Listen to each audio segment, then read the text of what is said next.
네, 안녕하세요. 드림이당 상벌 대표를 맡고 있는 이옥주입니다. 다시 한번 인사드리겠습니다. 네, 이렇게 코로나 상황이 조금씩 안정이 되어 가기를 바라고 있었는데 기대와 달리 이렇게 상황이 별로 좋지 않은데도 저희를 이렇게 예민한 시기에 초청해 주셔서 먼저 그 부분 감사 인사를 드리겠습니다. 직장내 장애인식개선 저희가 문화체험형 위탁사업자로 선정이 되어서 활동을 하고 있는데요. 오늘 남양주 북부장애인복지관 직원분들을 모시고 먼저 제가 짧은 강의와 함께 우리 드림이당 상벌의 연주로 오늘 인식개선 교육을 진행하도록 하겠습니다. 이런 순서로 말씀을 드리고자 합니다. 제 소개를 간단히 드리면 저는 전직이 초등교사였습니다. 아들이 둘이 있는데 그 중에 큰아들이 발달장애가 있다는 것을 알게 됐어요. 그래서 아들이 6학년 졸업할 때 저도 남들보다 이런 명예퇴직을 해서 이것저것 아들에게 가르쳐 보았지만 어떤 것에도 그렇게 큰 흥미를 보이지 않더니 클라리넷을 접하면서 이제 음악을 좋아하고 그래도 나름 재능이 있다는 것을 알게 되어서 음악대학을 졸업한 후에 우리나라에 있는 음악대학을 들어갈 때쯤 서울에 있는 발달장애 오케스트라에 들어가서 지금 함께 하고 있는 단원들을 거기서 만나게 됩니다. 그곳에서 우리가 함께 오랜 시간을 활동하면서 저를 포함한 어머니들의 마음속에 니즈가 생겼어요. 우리가 이렇게 열심히 연습하고 연주하는데 이것이 직업이 될 수는 없을까? 라는 생각이 지금의 드림이당 상벌을 만들게 된 단초가 되었고요. 그 과정에 대해서는 뒷부분에서 좀 더 자세히 말씀드리겠습니다. 장애인복지법에 따르면 장애인의 정의를 보면 이렇게 되어 있죠. 장애인은 신체적, 정신적 장애로 인해서 오랫동안 일상 및 사회생활에 상당한 제약을 받은 자다라고 정의가 되어 있고요. 그리고 고용촉진 및 직업재활법에 따르면 내용은 같으나 직업생활에 상당한 제약을 받는 자를 장애인이다라고 되어 있습니다. 그러니까 일시적인 사고나 불편으로 인해서 장애를 겪는 경우가 장애인이 아니라 오랫동안 일상 및 사회생활에 직업생활에 상당한 제약을 받은 자를 장애인이다라고 정의가 되어 있고요. 우리나라 장애인복지관에서 근무하시는 선생님들이라 저보다 더 당연히 알고 계시겠지만 저희가 짚고 넘어가야 될 부분이라 간단히 짚어보도록 하겠습니다. 2020년 보건복지부 통계자료에 의하면 우리나라의 등록 장애인 수가 261만 명이나 됩니다. 263만 명으로 늘었네요. 작년보다. 그런데 이 인구는 전체 인구의 5%에 해당이 되고 6가구당 1가구에는 장애인이 있다는 것을 알 수가 있습니다. 그럼 이렇게 많은 장애인들은 어떤 이유로 장애를 갖게 되었나 알아보니까 후천적 원인으로 인한 장애가 88%나 된다고 해요. 언뜻 생각하기에 후천적 원인이 88%라고 하면 모두 다 사고로 인해서 장애를 입었나라고 생각하기 쉽지만 사실 후천적 사고로 인한 장애는 32%에 불과하고요. 후천적 질환으로 인한 장애가 56%인 것을 보니까 고령화 사회로 진입하는 우리나라 실정에서 더 이상 장애는 남의 문제가 아니구나 라는 것을 알아볼 수 있겠습니다. 이번에는 장애를 가진 사람에 대한 정확한 용어를 알아보겠는데요. 한때 장애우라고 부르기도 했고 장애자라고 부르기도 했지만 선생님들 너무 잘 아시죠. 정확한 장애를 가진 사람에 대한 명칭은 장애인이 되겠고요. 그와 반대되는 개념은 정상인도 아니고 일반인도 아니고 비장애인이 되겠습니다. 그리고 이제는 장애 유형에 대해서 알아보고자 하는데요. 우리나라는 장애 유형을 15가지 유형으로 분류를 했습니다. 대분류로는 신체적 장애와 정신적 장애로 나누고요. 또 중분류로 신체 외부적 장애, 내부적 장애, 정신 장애와 발달 장애로 나뉘는데 하나하나 간단히 짚고 넘어가도록 하겠습니다. 우선 신체 외부적 장애 중에서 가장 많은 장애의 영역을 차지하는 것이 지체장애죠. 용어에서 알 수 있는 것처럼 몸통과 팔다리에 불편을 겪는 장애를 말하고요. 전체 장애 인구의 45.8%에 해당이 됩니다. 그런데 이런 많은 지체장애인들은 재활 및 보조기구의 발달로 취업의 영역이 점차 확대되고 있는 것이 현실입니다. 그럼 이런 지체장애인들과 우리가 함께 근무할 때 어떤 에티켓을 가져야 할까? 오늘은 저는 주로 고용과 직업에 대해서 초점을 두고 말씀을 드리려고 합니다.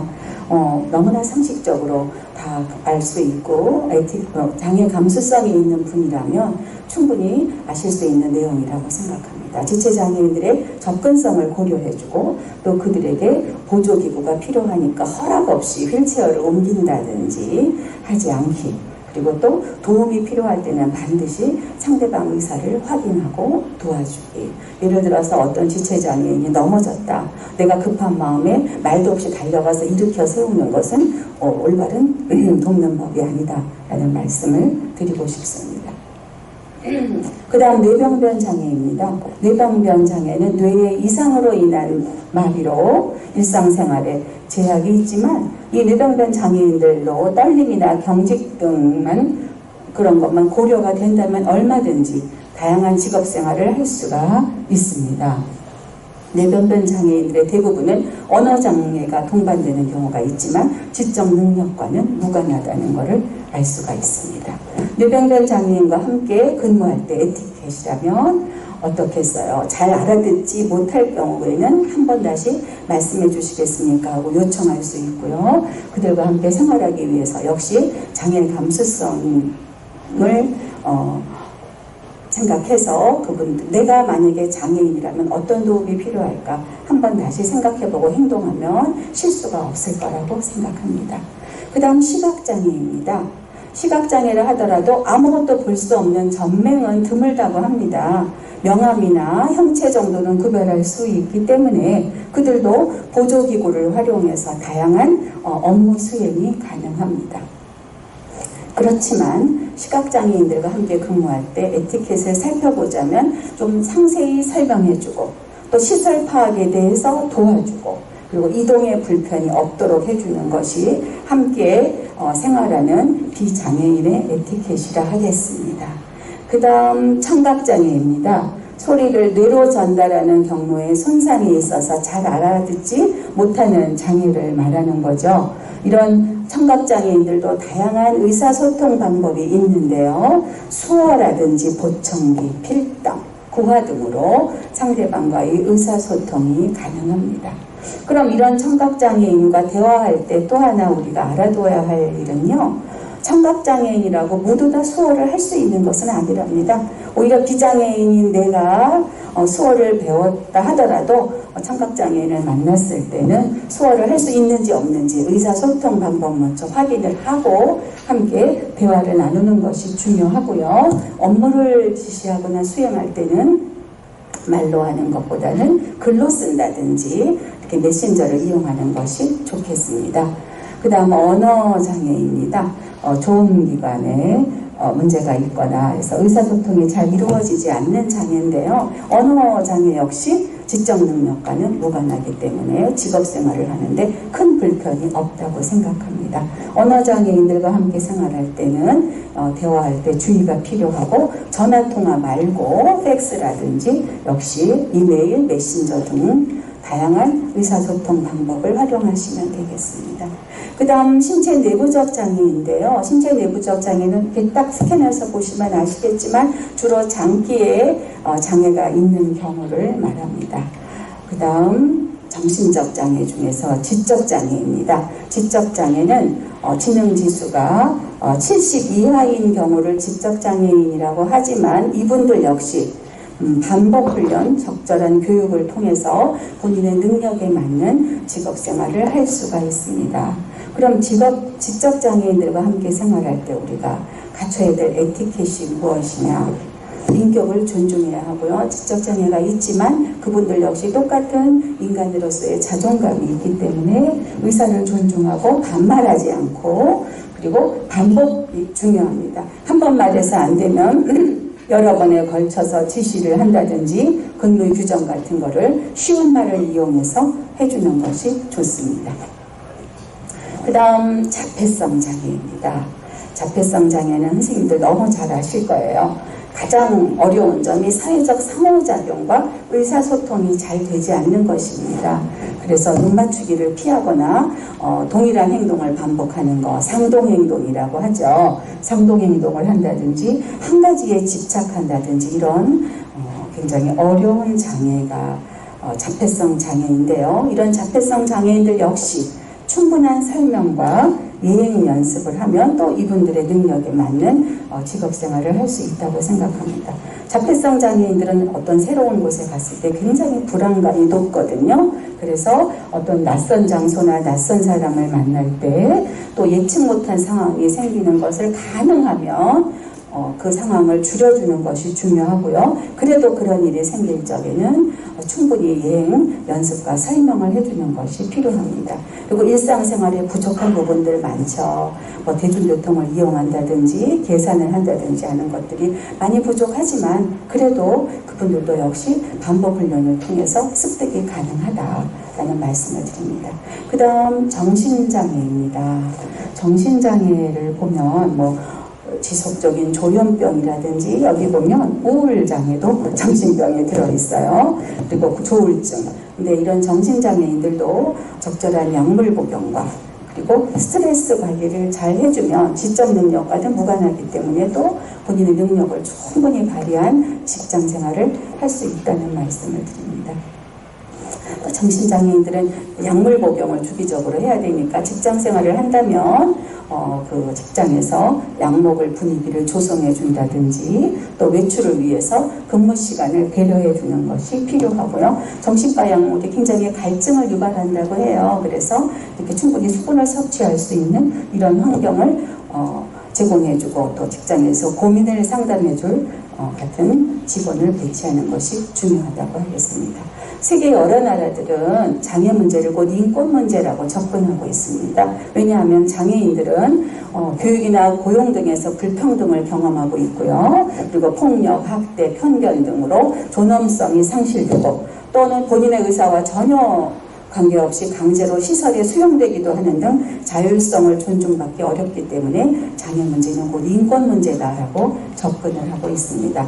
우리나라는 1998년에 한국장애인 인권 헌장을 제정해서 장애인들의 생존권, 노동권, 교육권, 그리고 접근권에 대해서 명시를 했습니다. 그전에는 장애인 하면 그저 도와주고 시혜의 대상으로 생각을 하는 그런 분들이 대부분이었지만 이제는 장애인들 역시 동등한 사회 구성원인 권리의 주체로서 완전한 참여의 권리와 평등을 위한 사회 통합을 재확인해주는 법이라 하겠습니다. 그리고 장애인 차별금지법, 장차법이라고 하죠. 이 장차법에서도 보면 모든 생활 영역에서 장애를 이유로 한 차별을 금지한다는 것이 대전제입니다. 근데 여기서 하나 또 재미있게 우리가 눈여겨볼 것은 차별금지 대상이 장애인 당사자뿐 아니라 장애인을 지원하고 보조하는 지체장애인 같은 경우는 휠체어를 함부로 대해도 장애인 차별에 들어간대요. 그리고 시각장애인 같으면 안내견이라든지 보조지팡이 이런 것들 그리고 장애인들을 도와주시는 근로지원, 활동지원진들까지도 학대를 하거나 차별을 하면 차별금지 대상에 들어가기 때문에 우리가 유념을 해야 되겠고요. 국가나 사회 구성원들은 장애는 더 이상 개인적인 문제가 아니라 국가 사회적인 차원의 문제로 알고 함께 해결해 나가야 된다는 것을 명시하고 있습니다. 보이지 않는 마음의 벽이 차별의 시작이라고 했거든요. 이렇게 다양한 법으로 장애인의 인권, 기본적인 자유를 보호해주고 있지만 그럼에도 불구하고 장애인들이 인권이나 기본적인 자유를 침해당했다 이렇게 생각이 들면 국가인권위원회에 제소할 수가 있죠. 그러면 국가인권위원회에서는 시정사항을 통보하고 또 그 결과를 법무부 장관에 보고하게 되어 있습니다. 장애인 고용 촉진 및 직업재활법에 따르면 장애인의 정의를 우리가 앞에서 한번 훑어보았는데요. 장애인이지만 능력에 맞는 직업생활을 통해서 인간다운 생활을 할 수 있도록 고용 촉진 및 직업재활을 꾀하는 것을 목적으로 한다라고 되어 있습니다. 선생님들 너무 잘 아실 거예요. 우리나라는 강력한 장애인 의무고용 제도를 두고 있습니다. 그래서 정부나 지자체 고용기관은 장애인 의무고용을 3.4%로 지정하고 있고요. 민간기업 50인 이상의 근로자를 고용한 고용주는 3.1%의 의무고용을 해야 하고, 이것을 시행하지 못할 시에는 장애인 고용 부담금을 부과하게 되어 있는데요. 최저임금에 준하기 때문에 한 명도 만약에 장애인을 고용하지 않은 기업체다 하면 연간 내는 장애인 고용 부담금이 2천만 원이 넘기 때문에 굉장히 큰 돈입니다. 그리고 이와는 반대로 의무고용을 초과한 많은 장애인을 고용한 장애인 고용 우수업체에게는 장애인 고용 장려금이 지급이 됩니다. 저희 드림이드 앙상블의 예를 들어 말씀드리면, 저희는 11명의 발달장애 연주자가 4대 보험 포함된 정규직으로 근무하고 있거든요. 그래서 저희는 장애인 고용 우수업체예요. 그래서 의무고용 1명을 뺀 10명, 저희는 전부 중증 남성이기 때문에 월 60만 원씩, 그러니까 600만 원의 고용 장려금을 받는 것이 저희가 사실 이 드림이드 앙상블을 운영하는데 큰 재원의 축이 되고 있습니다. 장애인을 고용하고자 하는 사업주나 또 장애인 당사자로서 직업을 갖고자 하는 분들에게 이렇게 다양한 지원 제도가 있습니다. 사실 제가 여기에 나열한 것 말고도 굉장히 세밀한 지원 제도가 있는데, 장애인 고용에 관한 모든 것을 총괄하는 곳이 한국장애인고용공단이거든요. 근데 그 본부는 성남에 있지만 각 지역에 지자체마다 지부가 있어요. 그래서 그 지사에 연락을 하시면 보다 자세하고 친절한 안내를 받으실 수 있을 것입니다. 모든 장애의 영역 중에서 가장 취약한 장애가 발달장애이기 때문에 특별히 우리나라는 발달장애인 법을 제정을 해서 당사자의 권리를 보호하고 복지를 지원하고 가족을 지원하고 있습니다. 왜 취약한지는 아마 선생님들 너무 잘 아실 거예요. 본인이 당사자가 당사자의 권리를 잘 표현하지 못하기 때문에 이렇게 나라에서 법으로 발달장애인의 권리를 보장하는 법률을 새로 제정을 했습니다. 저희 드림이드 앙상블의 연주자들은 전원이 발달장애입니다. 이렇게 취약한 발달장애라고 하면서 어떻게 이런 모델을 만들어서 활동을 하고 있는지 궁금하지 않으세요? 저희는 장애를 장애로만 보지 않았습니다. 아까 말씀드렸던 발달장애인의 특성을 강점화해서 전문 직업 모델을 만들었는데요. 그래서 국내 최초 발달장애 전문 연주단체가 되었습니다. 그러면 왜 이런 일을 하게 되었냐? 우리나라에 발달장애인 전문 연주자 일자리가 없었어요. 그래서 저희가 창직을 했고요. 그리고 우리가 나가서 연주하는 것이 굳이 장애인식 개선 타이틀을 걸지 않아도 이 단원들의 특성과 저희의 스토리를 들으시는 모든 분들이 장애에 대한 부정적인 인식이 개선되기 때문에 저희가 이런 활동을 해야겠다라고 생각을 했고, 당사자 입장에서는 음악으로 치유하고 세상과 소통할 수 있는 유일한 통로가 되기 때문에 드림이드 앙상블 사업을 시작하게 되었습니다. 저희는 초청 연주 사업이 저희의 주사업이에요. 저희가 지자체나 정부의 지원을 받는 거 아니고요. 저희가 자립 모델인데 사회적 기업, 사회적 협동조합이거든요. 저희가 유료 연주죠. 초청 사업을 통해서 연주비를 벌어서 저희가 자생을 하고 있는 그런 초청 연주 사업이 저희의 주사업이고, 그 다음에 두 번째가 장애인식 개선 사업입니다. 작년부터 문화체험형 인식개선교육 위탁사업자로 선정이 되어서 저희가 활동을 하고 있는 것이어서 지금도 거의 주사업 이상의 활동을 하고 있는 일이고요. 그 다음에 사회공헌 활동으로 저희도 분기에 한 번 정도는 지역사회의 어려운 곳을 찾아가서 재능기부 음악회도 저희가 소홀히 하지 않고 실시하고 있습니다. 그리고 저희의 이야기를 다룬 다큐멘터리가 KBS 다큐공감으로 사실 제작이 되고 방영이 되면서 저희가 전국적인 인지도를 갖게 되었고요. 이 다큐멘터리는 지금도 많은 교육기관에서 인식개선 교육자료로 쓰이고 있다는 이야기를 듣고 있고, 그리고 정단원으로 활동하는 11명 외에도 드림이드 앙상블에 18명의 발달장애 교육생이 5개 악기군으로 다양한 음악 교육을 받고 있습니다. 저희의 최근의 히스토리를 몇 가지 꼽아왔습니다. 2018년 발달장애 평생 케어 종합대책 발표회 때 저희가 청와대의 초청을 받아서 연주를 다녀왔고요. 그해 12월에는 세계 장애인의 날이 12월 3일인데 유엔 한국 대표부의 초청으로 뉴욕 공연도 다녀왔습니다. 현재는 경기도 홍보대사로 위촉되어서 활동하고 있고요. 경기도 착한 기업으로 인증을 받았고, 그리고 작년에는 대한민국 국가사회 공헌대상을 받았고, 올해는 7월에, 매년 7월에 사회적 경제 박람회를 하는데 저희가 대통령상을 수상했습니다. 아이고, 잘못 눌렀네요.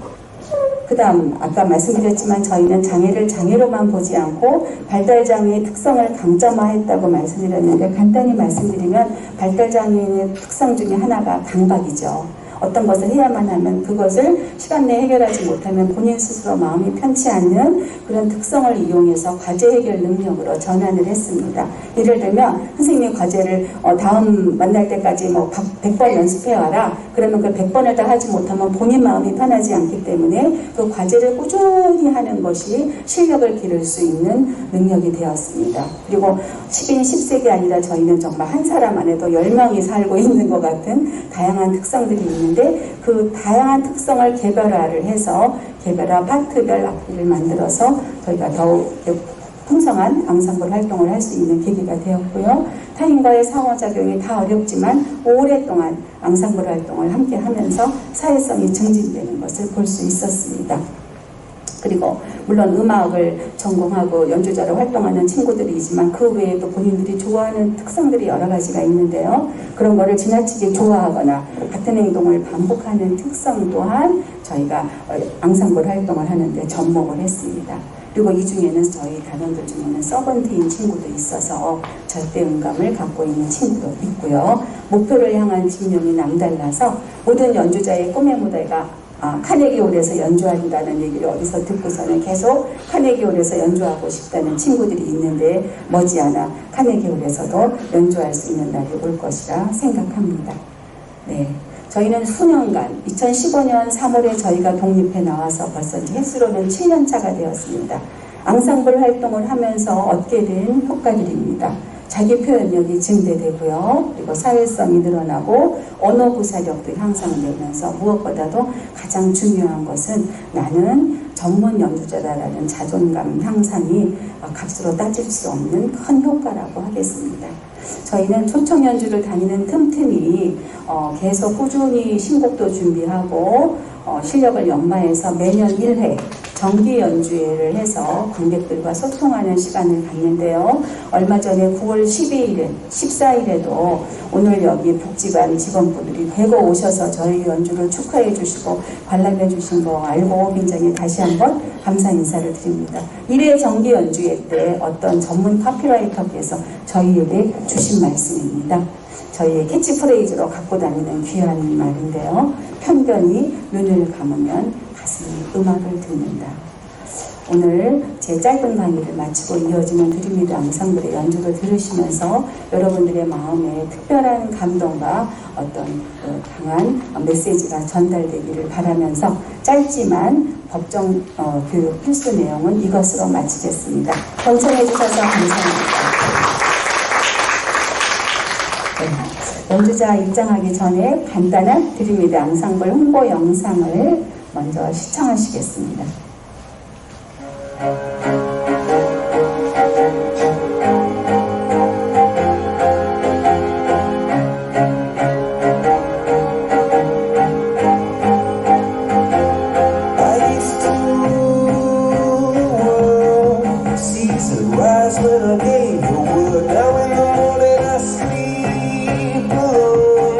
Sweep the streets I used to roam.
네.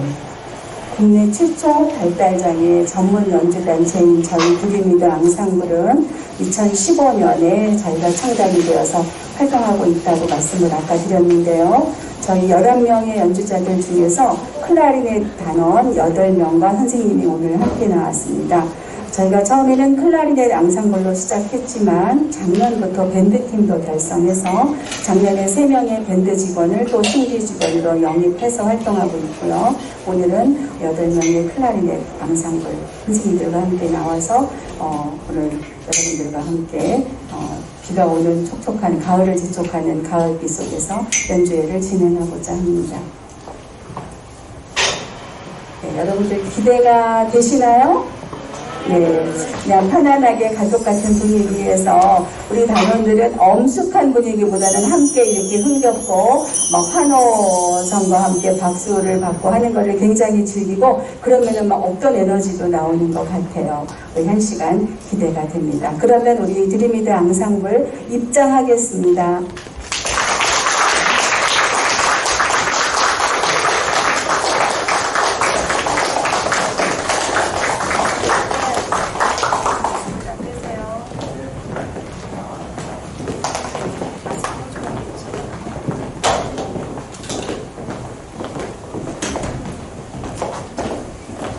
네, 저희가 처음에 직업 모델을 만들어서 사실 처음에는 고민이 많았거든요.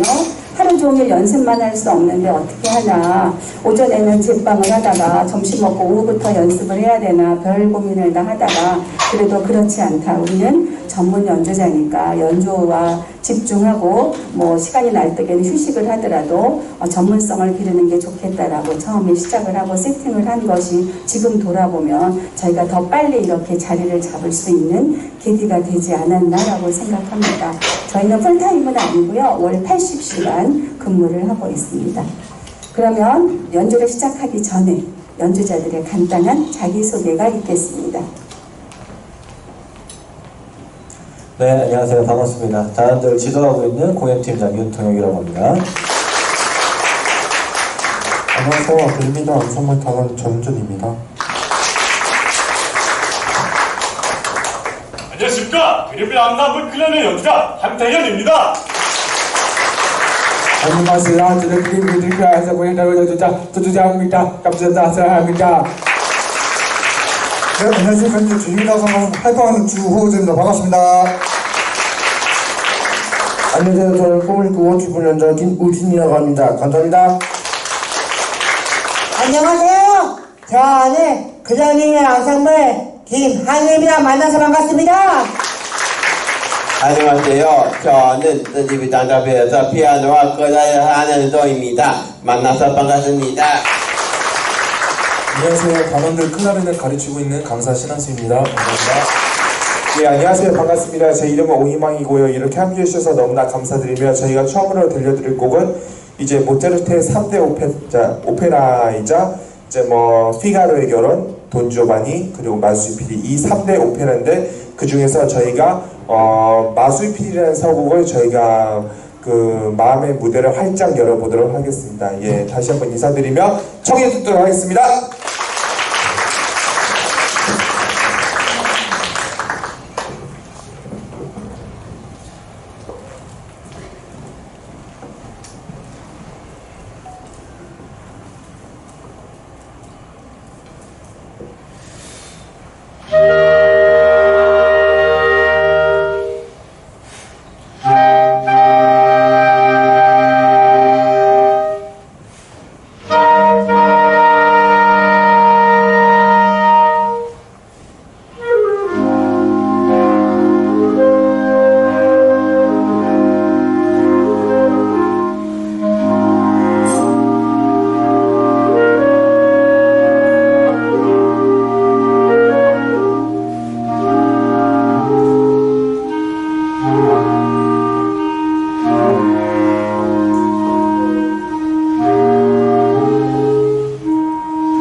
네, 첫 곡으로 볼프강 아마데우스 모차르트의 오페라 중 마술피리 서곡을 들어보셨습니다. 우리 희망단원이 자세히 설명을 드렸는데요. 3대 오페라가 있는데 마술피리 그리고 피가로의 결혼 돈조반니, 그 중에서 마술피리 서곡을 첫 곡으로 들으셨고요. 이어지는 곡은 이 모차르트의 아버지인 레오폴트 모차르트 작곡의 장난감 교향곡이라는 곡이 되겠습니다. 제목이 왜 장난감 교향곡이냐 하면 다양한 장난감으로 자연의 소리를 흉내내었는데, 오늘은 클라리넷으로 다양한 자연의 소리, 새소리, 바람 소리를 내보도록 하겠습니다. 그러면 장난감 교향곡 큰 박수로 청해 듣겠습니다.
네, 재미있게 들으셨나요? 네, 클라리넷과 다양한 타악기로 사이드 악기로 장난감 교향곡을 연주했습니다. 두 곡의 클래식 곡을 들으셨고요. 이제 다음 곡에는 쿠바 출신의 오스발도 팔레스 작곡의 볼레로 곡을 연주하려고 합니다. 이 곡은 뱃삼의 부초와 함께 전 세계인의 사랑을 받는 곡이라고 하고요. 그리고 홍콩 영화 화양연화의 OST로도 사용되었던 아주 유명한 곡입니다. 이 곡에는 라틴 타악기 카온이 함께 연주되는데 이 카온을 연주하는 분은 드립니다 앙상블의 모든 곡을 편곡해 주시는 강원희 선생님이 함께 하시겠습니다. 곡명은 키사스 키사스 키사스입니다. 큰 박수로 청해 듣겠습니다.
네, 흥겹게 들으셨나요? 네, 저희가 지금은 이렇게 아름다운 화음을 자랑하는 앙상블이지만 저희가 처음에 모였을 때는 이렇게 아름다운 화음을 내지 못했습니다. 화음이라기보다는 소음에 가까운 소리였으나 오랜 시간 연습하면서 처음에는 한 곡을 연주하는데 1년이라는 세월이 걸렸는데 1만 시간의 법칙은 장애인이나 비장애인에게나 똑같이 적용되는 것 같습니다. 연습에 연습을 거듭하다 보니까 그 곡을 완성하는 시간도 많이 단축이 되었고요. 처음에 상대방의 눈빛을 본다든지 서로 이렇게 대화가 쉽지 않았으나 오랜 시간 함께 하면서 지금 이런 우리나라에서 세계 최고의 발달장애 앙상블이 되었다고 그렇게 자평을 합니다. 이 남양주 북부장애인복지관에서도 음악교육 프로그램으로 음악 수업을 하고 있는 걸로 알고 있는데요. 이제 개관이 이제 금방 한 남양주 북부장애인복지관이지만 이곳에서 또 발달장애인 음악 연주자들이 나올 수 있지 않을까라는 기대감을 가져봅니다. 다음에는 저희가 여러분들 귀에 듣기 편하고 익숙한 가요곡을 두 곡 준비했습니다. 고 김광석님의 바람이 불어오는 곳이라는 곡하고요. 그 다음에 응답하라 1988에서 다시 한번 크게 히트되었던 걱정 말아요 그대 두 곡을 이어드리도록 하겠습니다. 박수로 청해 듣겠습니다.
네, 감사합니다. 드림이드 앙상블의 걱정 말아요 그대는 특별한 울림이 있다라는 이야기를 저희가 많이 듣고 있는데 오늘 선생님들 마음에도 특별한 울림이 있었나요? 네, 감사합니다. 이번에는 저희가 이제 공식적으로 준비한 마지막 곡이 되겠습니다. 이 곡은 브라질의 한 작곡가가 광활한 들판에서 참새떼가 이렇게 지저귀는 거를 보면서 그 악상이 떠올랐다고 하는데요. 공연에서도 느낄 수 있는 것처럼 굉장히 작고 귀엽고 발랄한 그런 곡이 되겠습니다. 티코 티코 큰 박수로 청해 듣겠습니다.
네, 여러분 감사합니다. 즐거우셨나요?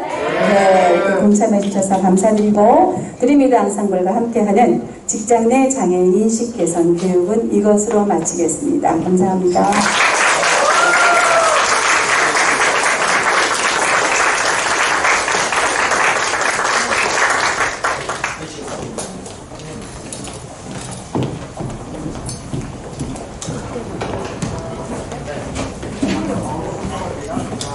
자, 이상으로 직원교육이랑 업무협약식 마치고요. 식사 시간 치료사 선생님들 12시에 하시면 되고